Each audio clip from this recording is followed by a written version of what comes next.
তিনি অনিবার্য বিপ্লবের ইশতেহার ঘোষণা করে গেছেন। সেই ইশতেহারের ভিত্তিতে বাংলাদেশকে একটি ইসলামী কল্যাণ রাষ্ট্রে পরিণত করার চূড়ান্ত বিপ্লব, চূড়ান্ত বিজয়ের যে আন্দোলন, এটা আমরা শুরু করবো ইনশাআল্লাহ, এবং আমরা চূড়ান্তভাবে বিজয়ী হব ইনশাআল্লাহ। আল্লাহর ভাষায় ওয়ালা তাহিনু ওয়ালা তাহজানু ওয়া আনতুমুল আলাউনা ইন কুনতুম মুমিনিন। আসসালামু আলাইকুম রহমতুল্লাহ।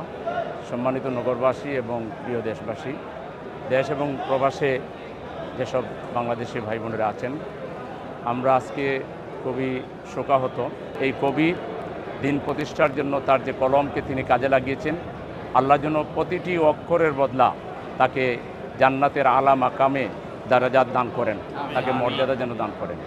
আমরা অঙ্গীকার করতে চাই আমাদের এই কবি কল্যাণ রাষ্ট্র প্রতিষ্ঠার জন্যে, একটি মানবিক রাষ্ট্র প্রতিষ্ঠার জন্যে, একটা দ্বীনি রাষ্ট্র, ইসলামী রাষ্ট্র প্রতিষ্ঠার জন্যে, মানুষের অধিকারের জন্যে তিনি যে সংগ্রাম করেছেন, তিনি যে লেখনী লিখেছেন, তার সাহিত্য জগতে যে অবদান, সাংস্কৃতিক জগতে তার যে অবদান, এই অবদান যুগ যুগ ধরে আমাদের এই দুঃখী বাংলাদেশ, যেখানে মানুষ আজকে ইসলামী রাষ্ট্র প্রতিষ্ঠা না থাকার কারণে নানাভাবে অধিকার থেকে বঞ্চিত, এই বঞ্চিত জনতা যুগ যুগ ধরে তার লেখনের মাধ্যমে, তার কবিতার মাধ্যমে উপকৃত হবে এবং তিনি সৎকে জারিয়ে হিসেবে এর জাযাত পাবেন ইনশাআল্লাহ।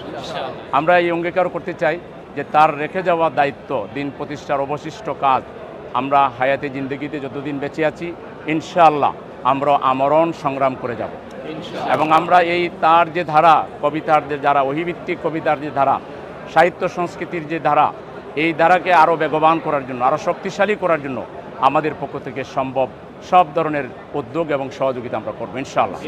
আমরা তার রুহের মাগফিরাত কামনা করছি, তার শোকাহত পরিবারের সাথে আমরা সমবেদনা জ্ঞাপন করছি।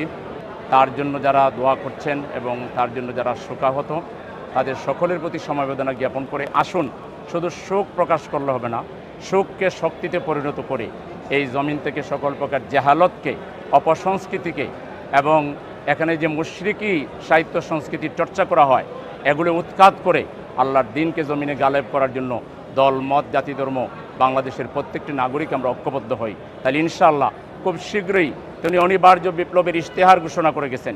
সেই ইশতেহারের ভিত্তিতে বাংলাদেশকে একটি ইসলামী কল্যাণ রাষ্ট্রে পরিণত করার চূড়ান্ত বিপ্লব, চূড়ান্ত বিজয়ের যে আন্দোলন, এটা আমরা শুরু করবো ইনশাআল্লাহ, এবং আমরা চূড়ান্তভাবে বিজয়ী হব ইনশাআল্লাহ। আল্লাহর ভাষায় ওয়ালা তাহিনু ওয়ালা তাহজানু ওয়া আনতুমুল আলাউনা ইন কুনতুম মুমিনিন। আমরা অনেক হারিয়েছি, আমাদের প্রিয় নেতাদেরকে হারিয়েছি, কিন্তু আমরা ভীত নই ইনশাআল্লাহ। বাংলাদেশের এই 58,500 বর্গ কিলোমিটার মাটি ইসলামের দুর্জয় ঘাঁটিতে পরিণত হবে, এই ব্যাপারে আমাদের কোনো সন্দেহ নেই। আবার আমরা কবির প্রতি শ্রদ্ধা, তার পরিবারের প্রতি শ্রদ্ধা জ্ঞাপন করে তার শোকাহত, শোক সন্তপ্ত যারা বন্ধু বান্ধব, আত্মীয় স্বজন, সবার প্রতি সমবেদনা জ্ঞাপন করে উপস্থিত জনতাকে আমার সালাম জানিয়ে আমার কথা এখানে শেষ করছি। আসসালামু আলাইকুম রহমতুল্লাহি ওয়া বারাকাতুহু।